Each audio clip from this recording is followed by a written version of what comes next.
everybody. Whoa. What was with that inflection? I don't know, Tantru. What was with that? What was with that inflection? It sounded kind of weird. It sounded kind of strange. What's with the weird intro, man? Well, we're talking about Good Mythical Morning right now. So you can tell by the title, a popular YouTube channel, 2 stars of a popular YouTube channel, Rhett and Link, showed up to a furry convention. Out of the blue, sort of random, I guess. So here we have a picture of these 2 YouTube celebrities of 14 million subscribers in a fur pile, as it were. So this picture, so it's kind of weird. It took place in a park in Sydney, Australia. What Rhett and Link were doing together in Sydney, Australia, at the same time a furry convention was going on, I have no idea. It's kind of strange. It's kind of a weird coincidence. But so that was kind of weird and interesting. So yeah, that happened. Not much. Oh, and that's it. That's all reporting out today. Yep. So the convention. No, the convention was Harbour City FurCon. All right. So unfortunately, I wish I could just stop the tape right here and go, yay, Harbour City FurCon, yay, you got some YouTube celebrities to randomly show up at your convention, and they took some photos with the fursuiters. So interestingly, this convention's got a little bit more going for it. So it does take place in Sydney, Australia. And actually, if you want to be more specific, the hotel that it takes place in is actually very, very close to the Sydney Opera House, the very famous, very well-known landmark of Sydney, Australia, where you can go to dabble in the fine arts and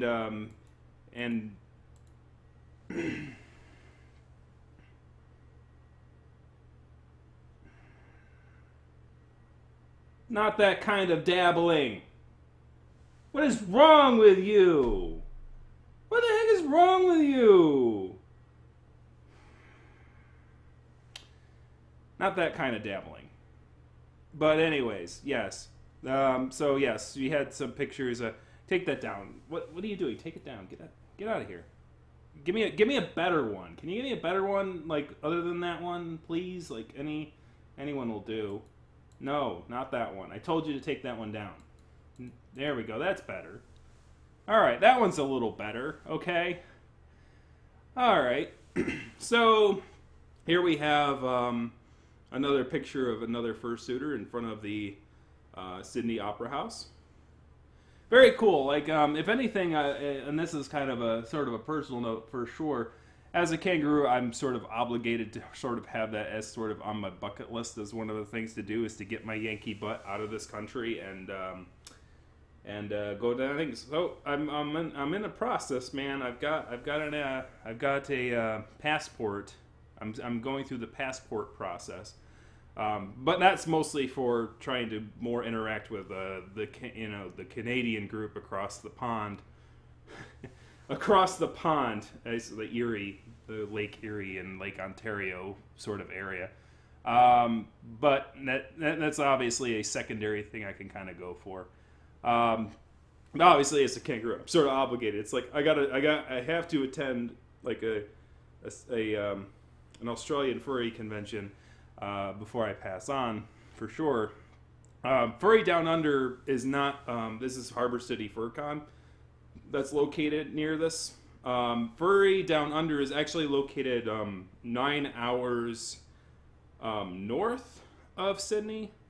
So, like, you would have to take a 9-hour drive down along the east coast in order to reach Sydney from Furry Down Under. So, yeah, I mean, it's a cool little thing. But the thing is, like, it's a small convention of about. It's capped. It's actually what's called a capped attendance convention. Basically, what that means is that the attendance can't go above a certain number because they only have a certain number of tickets for sale. AKA, it can sell out. Technically, any convention could sell out if it tries hard enough, but usually they don't put a cap on the numbers. Usually they go, well, it's a free-for-all, anyone can buy as many tickets as they want, and we'll hope to try to adjust to however many people try to show up for these things. Some conventions decide to cap their numbers. This one is capped at 300. Very important to note. So, of course, you know, you hear good things, you hear bad things. Unfortunately for this convention, there was sort of a media frenzy about it, and unfortunately some of it was caused by the Conchair themselves.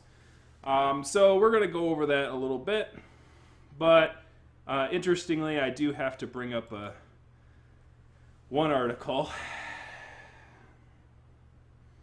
from He Who Shall Not Be Named. So, Daily Mail goes, innocent cosplayers who love to dress up as animals or deviant sex cult. Furries in colorful costumes defend their pastime while gathering at Harbour City FurCon. 3 bullet points. Alright, let's go over those bullet points right now.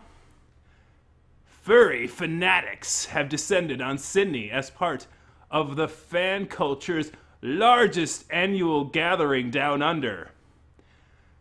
The Harbour City FurCon convention sees people splash thousands of cartoon-inspired animal suits. However, the fandom has often drawn criticism for the sexual component, which includes allegations of orgies.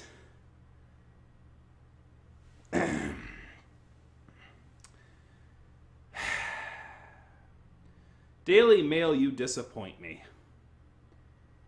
Oh, well, you think I'm going to get angry about the whole orgy accusation thing? Like, no, see, like, we've been there, we've done that. We understand you're trying to sell papers to your audience, which you're pretty good at doing, through being the most shocking and mundane thing overall. But the problem is, like, I can't believe anything you're saying right now because of the first bullet point. That's the thing that ticks me off, dude. That's the thing that it's like the largest furry convention down under. Sydney, yes, Sydney is a large city. I think it's the largest city in Australia, for sure. But just because the city is the largest does not mean it contains the largest gathering of individuals. It is not a proportional thing. In the United States, for instance, there is not a large furry convention gathering in Los Angeles, in New York, in Washington, D.C. There's a smaller one. But just because a city has a large proportional size of the population does not correlate with a large furry gathering. The largest furry gatherings in the United States are in Chicago, particularly Rosemont, Illinois, in Pittsburgh, Pennsylvania, and Atlanta, Georgia. They're not the largest, like in New York City.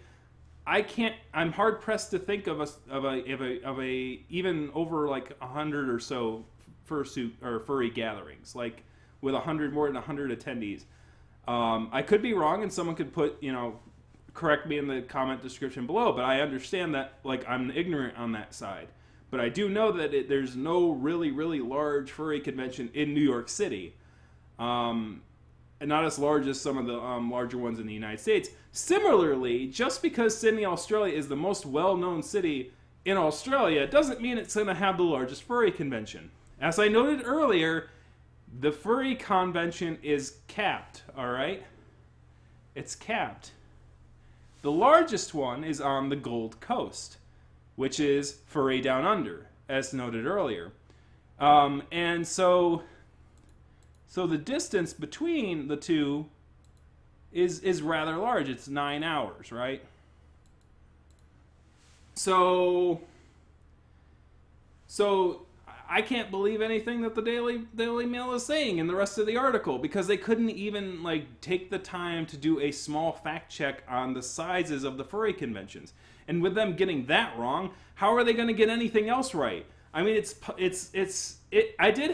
to be honest, I did have to do a little digging to find the numbers on both ends. In fact, like in WikiFur, which has like a bunch of things, you could do attendance. You could search for convention attendance timelines, and they'll have a list of how large each furry convention is, and they usually list them by geographical region. Furry Down Under's attendance rate was 600 this year. 600 attendees for Furry Down Under. As noted earlier, Harbour City FurCon is capped at 300. So they were off by double. You were 100% wrong on the largest furry convention. So let me say that, like, I can't read the rest of your article, and I wouldn't read the rest of your article because you're wrong. Like, in the very beginning of the article, you're wrong. So how can you be right about anything else? You have to understand that in this world that we live in, people are going to hold your feet into the fire when you're factually inaccurate, particularly in your headlines, dudes. But you know what? I'm not too worried about that because The Guardian is the most read newspaper in the UK. So at least I could hold faith that the UK audience is better read than reading a rag that doesn't do even the most basic of researches. By the way, if you Google what I just said there, it's a lie. Daily Mail is actually the most read rag in UK? Why? Why? Literally, like, you know what? Actually, I gotta give praise to the Daily Mail. I guess you have to try to even the playing field for those who are illiterate by making it so that the people who read your rag are less informed than the people who can't read at all. All right? So good on you. Good on you for evening the playing field for the illiterate and the literate. So congratulations to your paper on that. Go on and continue doing what you're doing. But yes, sensationalist headlines like that do pull papers sometimes. The more interesting one, see, the real journalism is the one that makes the individuals themselves go, whoa, I didn't know that about ourselves, and I wish I didn't know that about ourselves. See, being accused of, having orgies or whatever, that's like blasé, that's like so 2001. Whereas, like, allowing a convention chair to let it all out on the table and sound like an egomaniac, now that will get you good readership within a community, for sure. So let's talk about the convention chair leader in this case. Okay, so interestingly enough, I was going to use this sort of, I was going to say, like, the whole premise of this video when I started going through it and trying to think about what I was going to cover early Saturday and late Friday when things started coming in, I was like, oh, these are nice pictures of Sydney, Australia and things like that. I could use this as a leverage tool of, like, starting to talk about smaller conventions. And I do wish to do that on this channel, for sure. I do wish to talk about more conventions other than the big ones, like Anthrocon and stuff like that. I do wish to cover some of the smaller ones. And I thought that this was going to be a good springboard to do that without any funky little controversies or whatnot. But unfortunately, newspapers, like, press started to get released about the convention chair. For this particular convention and his sort of egotism, and it was not very well received by a lot of people in the furry fandom of some of the things he said. So, to my left here, or is it my left? Yeah, it's over here. I have a little bit of some smorgasbords of quotes from this, and I'll go ahead and read some of that for you right now. You could go to pretty much any major city and just go to Facebook and you can meet up with people who are into the same thing, he said. He said the weird furries, we're all weird, by the way, such as those into furry for fetishes or overly into sexual aspects of the culture, can be spotted a mile away because of their over-the-top rainbow colored fursuits.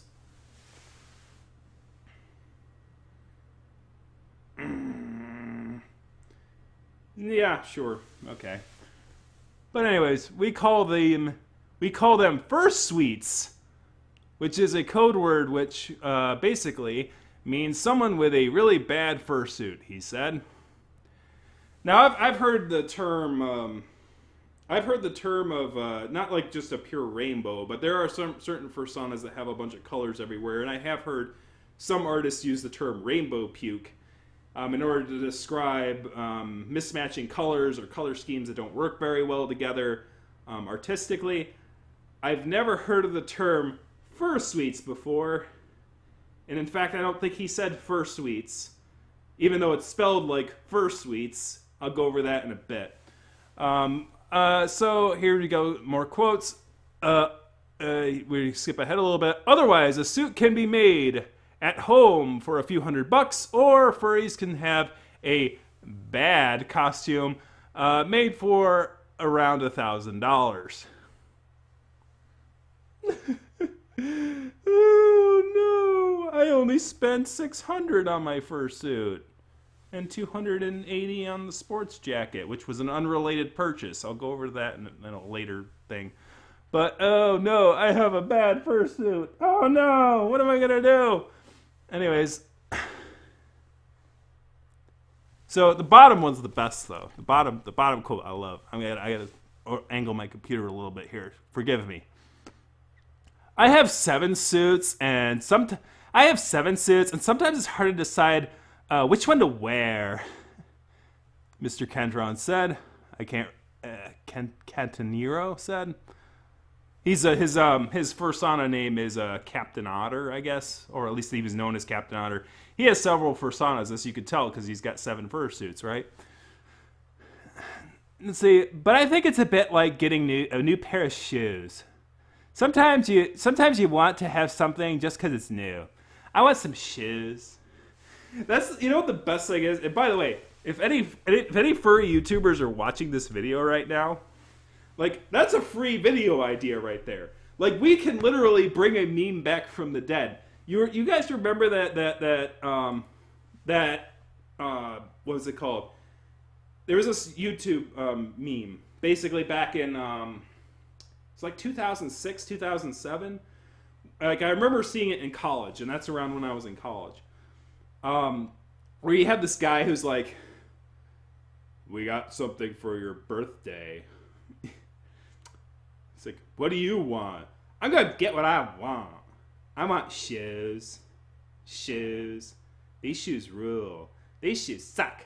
And so when I see that last quote there, that bottom quote from this guy, that's all I could think about in my brainstem is the lady going shoes. So you can like literally make, if you're a furry YouTuber who wants some good parody content, like just do the shoes video, but do it with suits.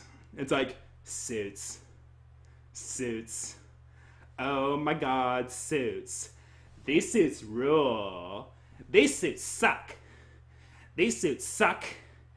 These suits suck. I think you got too many suits. Shut up. I think you got too many suits. Shut up. I think you got too many suits. Shut up. I think you got too many suits. Shut up. Stupid boy. Stupid boy. Let's get some suits. Let's party. Go to the rave scene with the fursuiters dancing. Yeah. Like, it's easy. It's like the easiest freaking concept in the world. And thank you very much to the convention chair of Harbour City FurCon for giving me that idea. But it's free domain. You guys could have at it, have fun with it, do whatever you want with it. Get all the subscribers that I should be getting from it. It's good. Just put my name somewhere in there going, yes, this was his idea. Blame him for this. It's his fault. I mean, if we can make all the single furries big, we could do suits. You know you want to do suits. But anyways, also, I do have to note that it is kind of strange, Mr. Captain Otter, that when you're... I'm going to call you Captain Otter because that's the persona name I'm aware from you for. It's kind of strange for you to critique people for having foot fetishes and then comparing the things you put on your bodies to new pairs of shoes. Just saying, it's a little weird to make that metaphor change. Just a little bit. It's like, oh, this is like putting on a pair of shoes. Really? I think it's a mask to me. I don't know. I don't think about putting a shoe on my face. I don't know, man. I just don't know. Oh, by the way, I should go back and introduce who these two guys are. These two guys are Linkara and Rhett. They are known on the YouTubes. They almost have 14 million subscribers. They do Good Mythical Morning. You can go to see their channel up there. Because they got to promote good things too. It just so happens that the good things in this particular instance aren't really the furries, but they're known for putting. Their most known content is for putting things in their mouth and making weird faces. About 3/4 of their content is that stuff, which means I'm in the wrong business because I can't really make a face with this thing. So they'll be like, let's try a taste test. Let's taste test this thing for science. I'm gonna put that in my mouth. Oh God, I shouldn't have put that in my mouth. What's going on? But yeah, so that's what they do. Interestingly enough, this picture of them with them in it is apparently from the actual fursuit photo, which is very strange because we usually don't allow people into the fursuit photos. Another thing that was noted is that this guy really not this guy, but the chair of the convention is really into fursuits. You know how and then you see little things like this fursuit photo. There's some accusations that partial fursuits aren't even allowed in their full-on fursuit photos for this particular gathering. I'm not sure whether those rumors are true or not, but obviously this person puts a lot of feeling into fursuits. Fursuits are his thing. It's not unusual for a convention to have be influenced. Its programming and its direction to be influenced by a furry Conchair and what their interests are in the fandom. I've noticed a little bit that Kage likes performance artists. Like, he likes the performance arts, and a lot of his guests of honor will be those who are into, performance artists. And usually they're people even outside the fandom. He had someone from Japan one year who did very, very, very death-defying weird tricks on stage, which was a very cool thing to see on the Pittsburgh stage. So this guy, he's got sway over this thing. So obviously he likes good fursuits. He likes good quality fursuits. In fact, if you went to the guest of honor list this year, this Tiger Dab guy is a Brazilian fursuit creator who creates unique fursuits. He also made the Crash fursuit. Hello, my name is Crash. That guy who did little Vine videos back in the day. This one is also a popular fursuit designer. That one in the blue right there is also a guest of honor, which is very unusual to have two guests of honors who are popular fursuiters. So when I saw that article, I'm like, well, that makes a little bit more sense. So yeah, Lincoln and Rhett were not the guests of honor. The guests of honor were actually the two fursuiters I had shown earlier, coincidentally enough. So a lot of people have made critiques about his sort of egotistical position on being a fursuiter. I think it's kind of a weird thing to see in the furry fandom, to see somebody who has a huge ego, because we're more used to having people who are a bit more humble, people who are a bit more, a little bit more down to earth, because our fandom isn't really mainstream, it isn't really a big thing. So to see somebody acting as if he's the king of it all, and he's got all these fursuits, and he's above all the little ruffians down there, it's kind of a weird thing to see, because most of us in the furry fandom don't see it as sort of a thing to try and be the king of, to try and make it into a contest or whatnot, because it's way too easy to lose sight of what it's all about when you start to just buy stuff and just sort of treat fursuits as if they're pairs of shoes, instead of, anything else. Like to treat it as some sort of collectathon or whatnot, right? Because the problem with collectathons is that you'll never, ever be the top dog. And even if you are the top dog in one aspect, someone's going to top dog you in another aspect. For instance, he might feel awesome that he's a convention chair. And here's the thing, though. I've seen accusations now where, like, people say, well, he cares about money and things and stuff. So, he's obviously in it for the money. And so that this is sort of like a, what is it called, DashCon sort of scheme where he's just, he's not providing a good convention experience. He's just trying to take people's money and run. I kind of disagree with that premise. And there's a major reason I disagree with that premise. Yeah, there's certain things that he should work on. There's some rumors, or at least there's some statements, I should say, not rumors, there's statements, that the convention didn't have headless lounges. For those of you uninitiated, headless lounges are rooms that you can go to as a fursuiter and take your head off. I'm not going to do that now. You can take your head off and cool off, right? For a convention that is fursuit centric, I don't mind if a convention determines that fursuiters are the things they want to focus on, right? Like the convention chair and the board can decide together what they want their convention focus to be.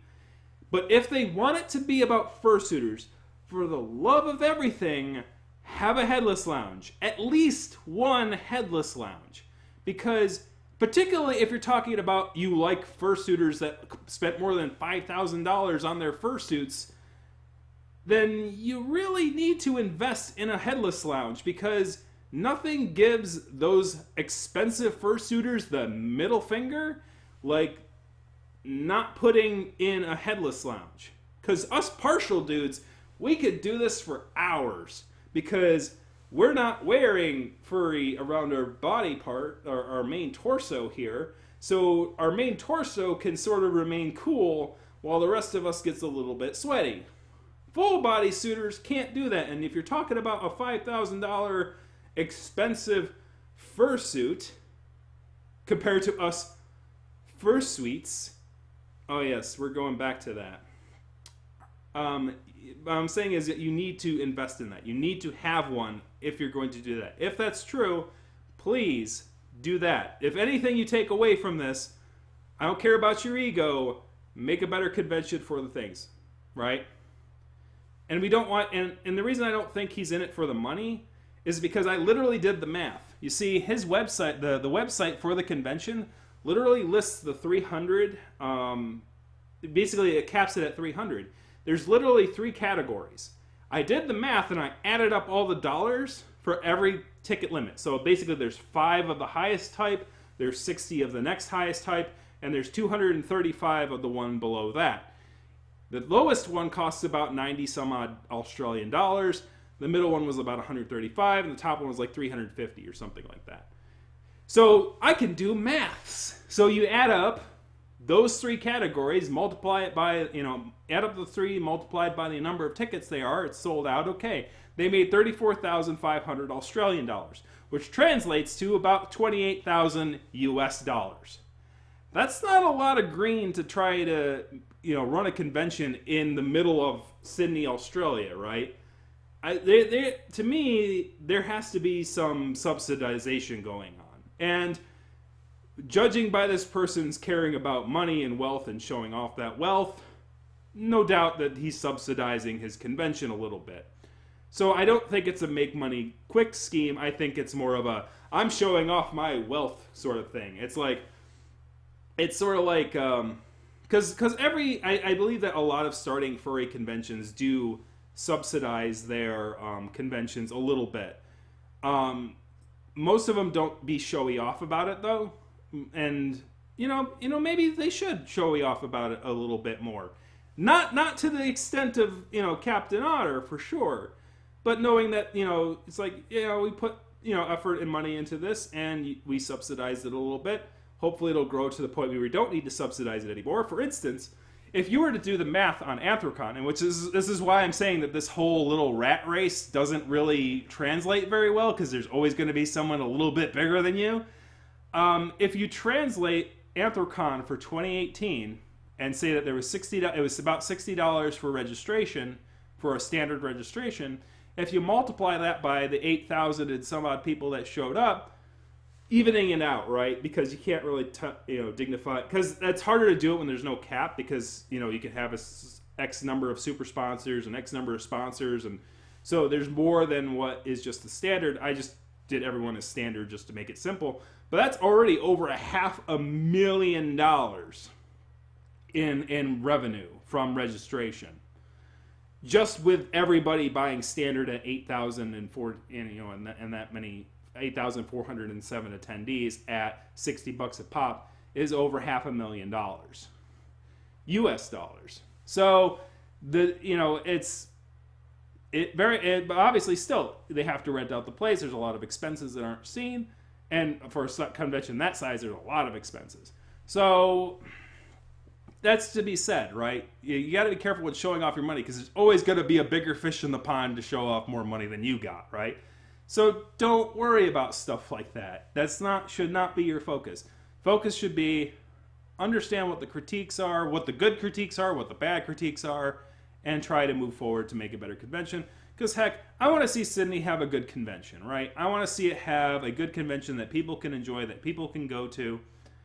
Because, one day I might want to go out to Australia and take a picture in front of the Aussie thing, right? Whether I do it at FurDu or whether I do it at this one, it depends. I don't know. Right now, obviously, FurDu sounds like the best one in Australia for right now. But we'll see where it comes to when I get to that point in my life, which will probably be a few years from now. That being said, as I said, I would like to try and get more into talking about smaller furry conventions under better circumstances. And I should dedicate some future videos to that for sure. Talking about the big ones all the time isn't very conductive, because all the big ones were small ones at some point, and all that jazz. So let's end this video with a little bit. I've rambled on quite a bit, but I do want to ramble on a little bit about this new neologism in the furry fandom of fursuites. Well, actually, that's not what the word is. I know what the word is. It took me a while to figure it out. So this article was done in the Australian press.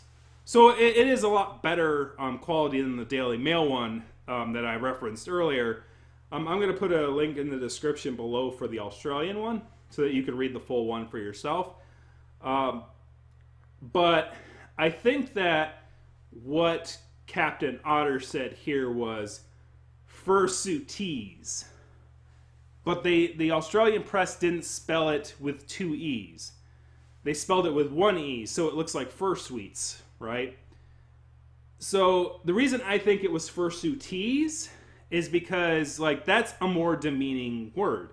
You could say a fursuiter, but it's oh, there's that fursuiter, but I don't like the quality of their fursuit. So I'm going to coin a phrase. I'm going to coin a word that demeans them as a fursuiter, because they're not a real fursuiter. They didn't expend the amount of money I expended on my fursuits for that thing. So I'm going to call them fursuites, as in the combination of a trainee person, as a rookie, and a fursuiter. So basically, he sees them as fursuiters in training, which is somewhat demeaning because, hey, they might like their current fursuit, they might like their current character, they may have no interest in treating their character like a shoe that they're wearing for the day, as it were. So that's where that one word comes from, or that's where that word is coined. To be fair to the guy in the press, they said we call it that. As I noted, I've never heard this word before. I've been in the fandom for about a decade, right? I've never heard of the term fursuites before.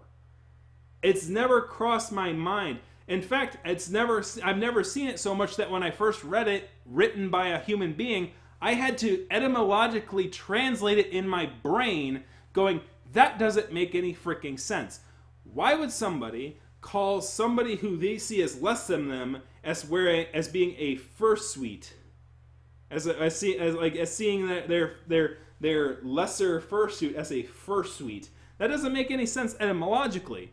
So I literally had to translate it in my brain to what made more sense, understanding the context of the fandom and understanding what people understand at certain points in time. I can reverse translate going, no, that's not what he said. Captain Otter said fursuities. The person who was writing that word should have put a second E at the end of that word to emphasize the elongated E. Similarly to the word trainee, because there's a spelling of it where it has two E's. I don't know if it's spelled with one E or two E's. If it's spelled with one E, I can understand that they spelled it with one E too, one E as well. But putting two E's there would have helped signify that that was the enunciation. Because right now it looks like fursuites. And guess what? You know what? I'm going to coin that word. Fursuites. Fursuites are fursuits that are made, that are really high-end quality and are like really have a lot of like super expensive quality in it and makes the person feel good about themselves. Particularly in the context where the person is being very chauvinistic about it, let's say. Oh, that guy's riding in his fursuit.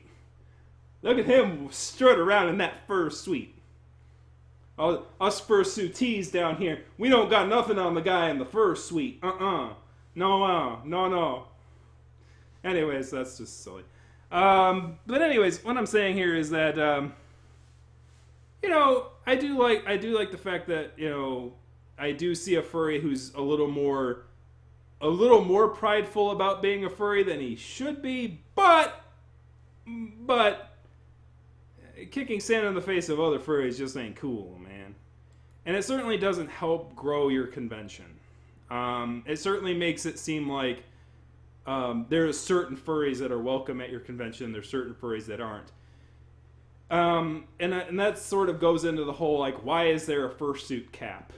Right? Like, not why is there a fursuit cap, but why is there an attendance cap on your convention? Is it because the venue can't handle so many furries?